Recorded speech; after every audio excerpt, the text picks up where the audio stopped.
Hi, this is Jonathan Simkin from 604 Records here at the headquarters of 604 in Vancouver. I'm very happy and honored to have a couple of special guests today. We have right to my immediate left,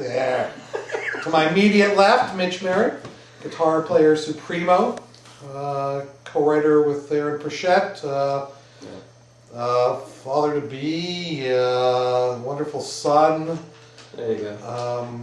And next to him is Aaron Pritchett, the one, the only, the fabulous country star from Canada. And we're just here, we're going to talk a little bit about the exciting re-release we're doing of a Big Wheel, which is going to be re-released with some bonus tracks and remastered and going to be going up on iTunes for the first time ever, which is all very exciting. Finally. And yeah, so we're just going to talk a little bit about the record and hopefully everybody can learn a little something that they didn't know before.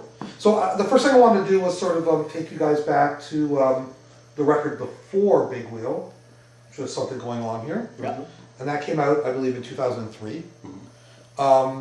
So when that record sort of ran its course on the album cycle, where were you? Where was your career in terms of, you know, the kind of size of shows you were playing at that point, and how well known you were, and you know, what did that record do for you?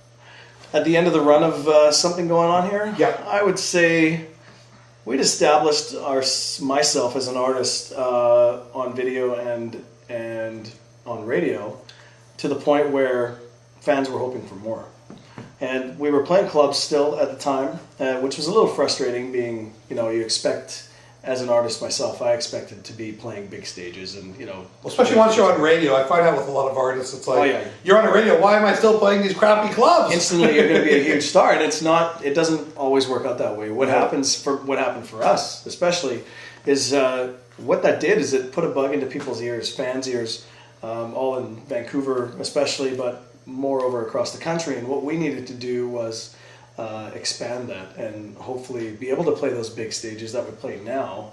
And that's in turn what we did. We kept pushing away and playing the clubs and decided we've got to get to the next level here, not only with recording, but we have to take our show to the next level. And with that comes more songs, writing more songs, and in hopes of recording another album. So, which led to the Big Wheel album. And so did you guys really feel that way at the time? Sort of like you sort of sense like, geez, we're sort of on the cusp, and if we make the right record this time, we really have a shot at...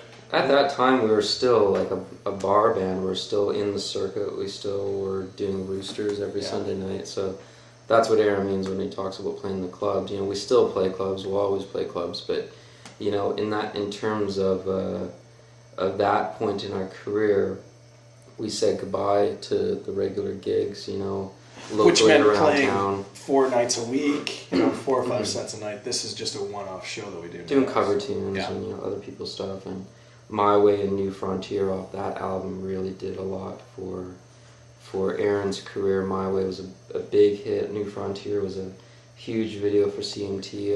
I still think CMT says that's one of their most requested videos. So in terms of videos, that's still kind of a plateau to hit, I think, the New Frontier video. So, I mean, in a way, Big Wheel was kind of the record that, you know, could have gone either way, I suppose, at that point. Mm-hmm. I mean, had it not connected the way it did, you probably would have been back to where you were before the previous record. Yeah. If I recall correctly, because I really became mostly aware of you guys with Big Wheel, but if I recall correctly, it's a lot of the same personnel who worked on both those records?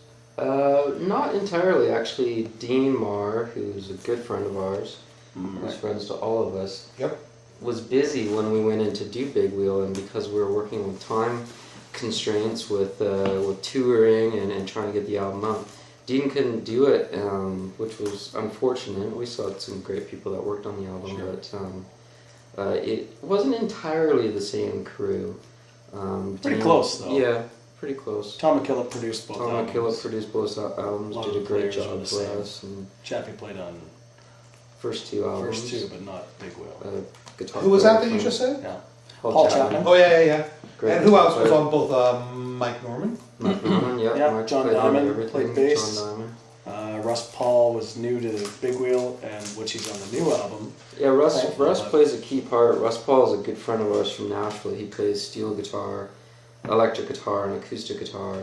And Russ was actually the guy that came up with that really cool intro for Big Wheel on the guitar, which is very cool. And We he's call him Mr. X. yeah, in Nashville they call Russ Mr. X because Yeah. he's the X He's the factor. X He factor, brings yeah. in just a different frame of mind. He brings in cool eclectic sounds. He plays steel guitar like he's playing the electric guitar. He's almost like the Jimi Hendrix of Nashville. Yeah. Who else is on here? There's Robbie Steiger, who of Yeah. course is Robbie, really well Robbie's like the Canadian Russ Paul. I mean, Yeah. he brings in, and he's an amazing player. He plays dobro and mandolin and banjo and guitar and like slide guitar. I mean, there's nobody that's as good as Robbie Steiger on slide guitar. And then Mike Sanishin, who of course Mhm. for a long time was your sort of in-house Yeah, fiddle dude. played on all Yeah. the albums. Went on the road with us. Is she on a new album? Yeah. Oh yeah, of course Yeah. he is. Yeah, Not he's bad. a great fiddle player. And Jerry on drums. Mhm. Who else do we have? Mike Norman, who we mentioned. Is that funny? I never even really noticed this. Coco Love Alcorn. Yeah. She sings on The Weight. She's a great Vancouver job. talent. Yeah, she sure is. And Phenomenal we've used singer. her on a whole bunch of things. But she's very versatile. She Yeah. can come in, hear the song once, and do some Yeah. amazing vocals on it. Coco Love Alcorn on The Weight.